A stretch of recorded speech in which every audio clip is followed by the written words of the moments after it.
జగన్మోహన్ రెడ్డి వాస్తవంగా తనని తన జీవితంలో లేదా ఒక వ్యక్తి జీవితంలో అంతటి విషయాన్ని ఎవరు ఫేస్ చేసి ఉండరు. ఓ రకంగా నిరంతరం ఒక విలన్గా ప్రజలకి చూపించబడేటటువంటి వ్యక్తి, ఒక అప్రకటితమైనటువంటి శత్రువులు.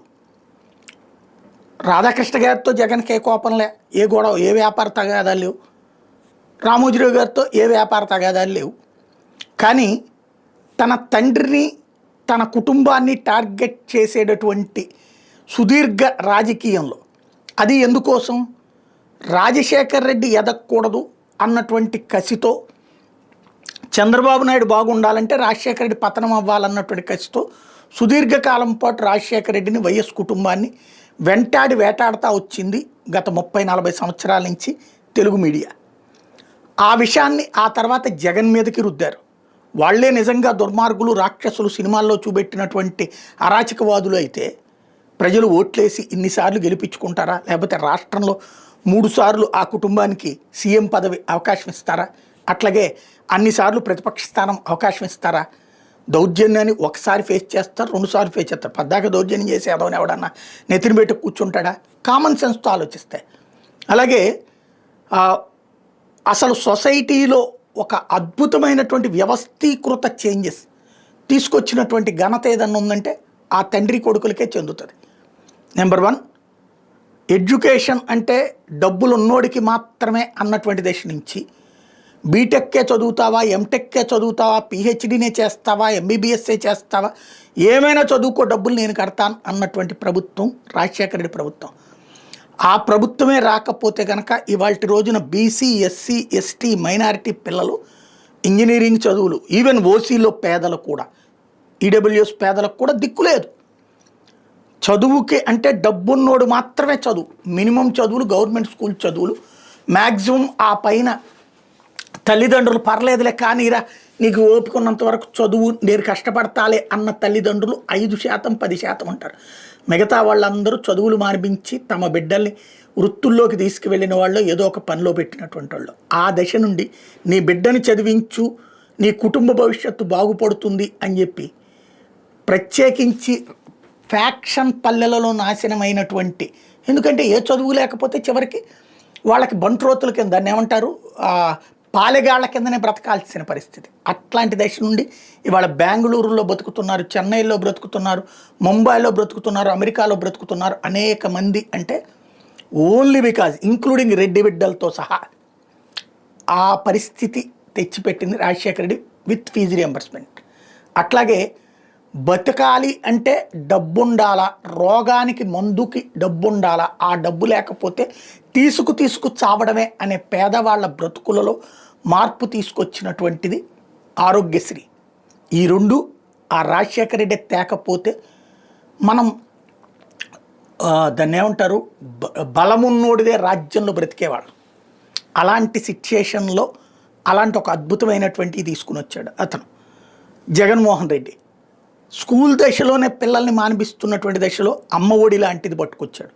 అట్లాగే ఈ దాన్ని ఏమంటారు, కాల్ మనీ దరిద్రాల నుంచి తప్పుకునేందుకు గాను ప్రతి మహిళకి ఇంతని ఏడాదికి డబ్బులు కనీసం 40-50 వేల రూపాయలు చేతికి వచ్చేలా చేసి పేదలు అప్పుల పాలు కాకుండా చేశాడు. ఇలాంటి ఒక దాంతోపాటుగా విద్యా సంస్కరణలు, పరిపాలనా సంస్కరణలు, ఏవైతే ఇది ఇంటికే వాలంటీర్ వచ్చే సేవల దగ్గర నుంచి సచివాలయం సేవల దాకా పరిపాలనా సంస్కరణలో అద్భుతమైనటువంటి సంస్కరణలు తీసుకొచ్చాడు. ఇవి ఓ రకమైనటువంటి, అంటే అదివరకు ప్రభుత్వంలో చేసే దాంట్లో కొంత చిన్నపాటి మెరుపు సృష్టిస్తే, వేగం సృష్టిస్తే అద్భుతం అనుకునే దశ నుండి మొత్తం పరిపాలనా విధానాన్ని, సంక్షేమ విధానాన్ని మార్పు చేశారు వీళ్ళిద్దరూ. వీళ్ళు మరి అంతర్జాతీయంగా వెళ్ళి పిహెచ్డీలు చేసి వచ్చిన వాళ్ళు కాదు, గ్రౌండ్లో పబ్లిక్ని చూసి చేసి వచ్చిన వాళ్ళు.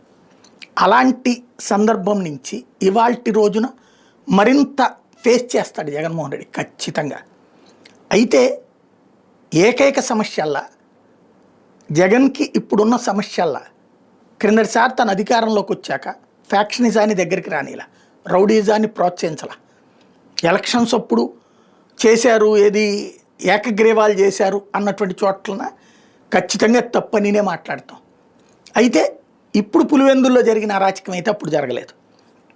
మొదట కొంతమందికి సంబంధించి నామినేషన్లు వేయనీయకపోవడం, నామినేషన్స్ తెగించి నామినేషన్ వేసిన తర్వాత ఎలక్షన్ మామూలుగానే జరిగింది. అక్కడ ఇట్లా ఇతర నియోజకవర్గాన్ని తెచ్చి వేసినటువంటి సందర్భాలు లేవు. దొంగ ఓట్లు ఈ వ్యవహారాలు ఎప్పుడు నడిచేటటువంటిది, అది ప్రతి నియోజకవర్గంలో ఉంటుంది. కాకపోతే మెయిన్ కాన్సెప్ట్ నుంచి అంటే ఒక ప్లాన్డ్ అటాక్స్ లాంటి లేవు అక్కడ, అది నడిచింది. ఇప్పుడు పులివెందుల్లో అది జరిగింది. పులివెందుల ఒంటిమిట్టలో పర్టికులర్గా కావాలని చేసింది. కుప్పంలో కూడా నామినేషన్లు వేయనీయకుండా చూసినటువంటి సందర్భం ఉంటే తెలుగుదేశం ధైర్యంగా నామినేషన్లు వేయించింది అక్కడ. ఆ తర్వాత పోటీనే జరిగింది అక్కడ. డబ్బులు పంచుకున్నారు ఎవరికాళ్ళు, పథకాలు వీటి ద్వారా ఓట్లేశారు. కానీ ఇతర నియోజకవర్గాల నుంచి అక్కడికి తీసుకెళ్ళి ఓట్లు వేయించిన చరిత్ర లేదు. ఉంటే ఆ రోజునే ఈనాడు జ్యోతి డిబేట్లు పెట్టి మరి చూపించే లేదు. కానీ ఇక్కడ అట్లా జరగల. కుప్పంలో జరిగిన తరహాలు ఇక్కడ జరగల. అది తేడా. అంటే ఓ రకంగా కవ్వించారు. ఈ పరిణామం రేపెట్లా ఉంటుంది?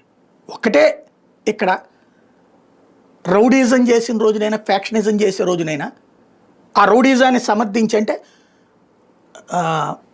ఇది రౌడీజం ఉండకూడదు, ఫ్యాక్షనిజం ఉండకూడదు.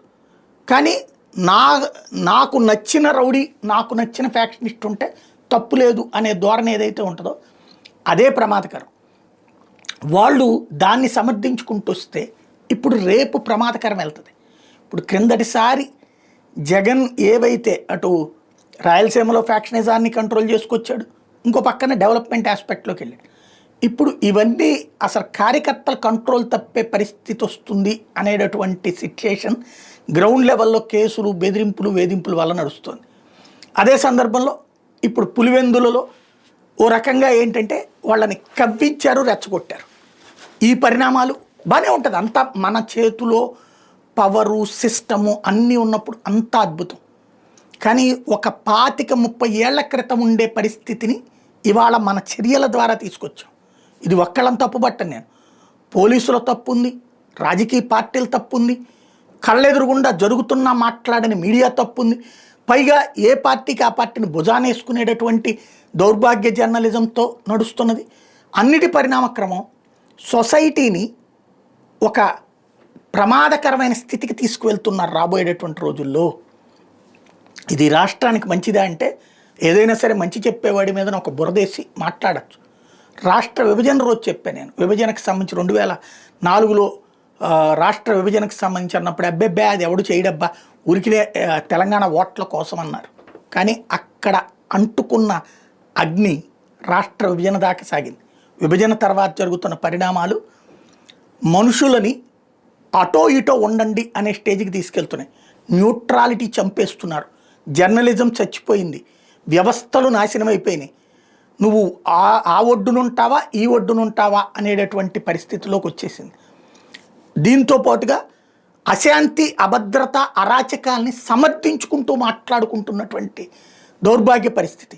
రౌడీయిజాన్ని రౌడీయిజం అని, ఫ్యాక్షనిజాన్ని ఫ్యాక్షనిజం అని, వ్యవస్థల తప్పుని తప్పని ఎత్తి చూపెట్టకపోతే, సమాజం నిలదీయకపోతే, వాడు చేశాడు కాబట్టి వీడు చేస్తాడు, వీడు చేస్తే తప్పేంటి అని కనుక మనం నెత్తిని పెట్టుకుంటే, పక్కింటోడిని తలుపు పగలగొట్టినప్పుడు కళ్ళు మూసుకు చూస్తా, లేకపోతే వాడి కర్మలే, లేకపోతే వాడు అట్లాంటి దౌర్భాగ్యుడేలే అంటే రేపు పొద్దున నీ కొంపకి చిచ్చు పెడతారు, నీ ఇంటికి తలుపు పగలగొడతారు. చాలా ప్రమాదకరమైన దశకి రాష్ట్రాన్ని తీసుకెళ్తున్నాం. మనందరి బ్రతుకుల్ని ఫ్యాక్షనిస్టులకి, రౌడీల చేతికి తీసుకెళ్ళి చోద్యం చూసేలా వ్యవస్థల్ని తీసుకువెళ్తున్నాం. చోద్యం చూడబోతూనే ఇప్పటికే చూడటం ప్రారంభించిన వ్యవస్థలు, పని చేయాల్సిన రాజ్యాంగబద్ధ వ్యవస్థలు సినిమా చూస్తున్నాయి, లేదా ఆ అరాచకాలలో పావులుగా మారిపోతున్నాయి, పార్ట్గా మారిపోతున్నాయి. ఇదే జరిగితే భద్రత ఎక్కడా? ఇక్కడ ఈ హెడ్డింగ్ పెట్టింది ఆ డీటెయిల్స్ గురించి మాట్లాడడానికి. అంతేగాని జగన్ని కవ్విస్తే ఏమవుతుంది, వాళ్ళు చూసుకుంటారు. బట్ సమాజానికి ప్రమాదం ఏర్పడబోతోంది కాదు, ఏర్పడేసింది ఇప్పటికే. దీన్ని ఎప్పటికైనా సరే సొల్లి ఉపన్యాసాలు మానేసేసి నీతిని నీతిగా, అవినీతిని అవినీతిగా, తప్పుని తప్పుగా, ఒప్పుని ఒప్పుగా మాట్లాడకపోతే, ఒకళ్ళ అవినీతిని సమర్థిస్తూ ఒకళ్ళ అవినీతిని మాత్రమే మాట్లాడితే, ఒకళ్ళ రౌడీజాన్ని సమర్థిస్తూ ఒకళ్ళ రౌడీజాన్ని మాత్రమే మాట్లాడితే భవిష్యత్తులో అంత రౌడీజం రొటీన్ అయిపోతుంది, అరాచకం రొటీన్ అయిపోతుంది. వాడు బాగా కొట్టాడు, వీడు బాగా కొట్టాడని సినిమాలో చూసి మాట్లాడుకున్నట్టు మాట్లాడుకోవడం అవుతుంది. మన కుటుంబాలు, మన జీవితాల దాకా వస్తాయి. చాలా ప్రమాదం దగ్గరికి వెళ్తున్నాం.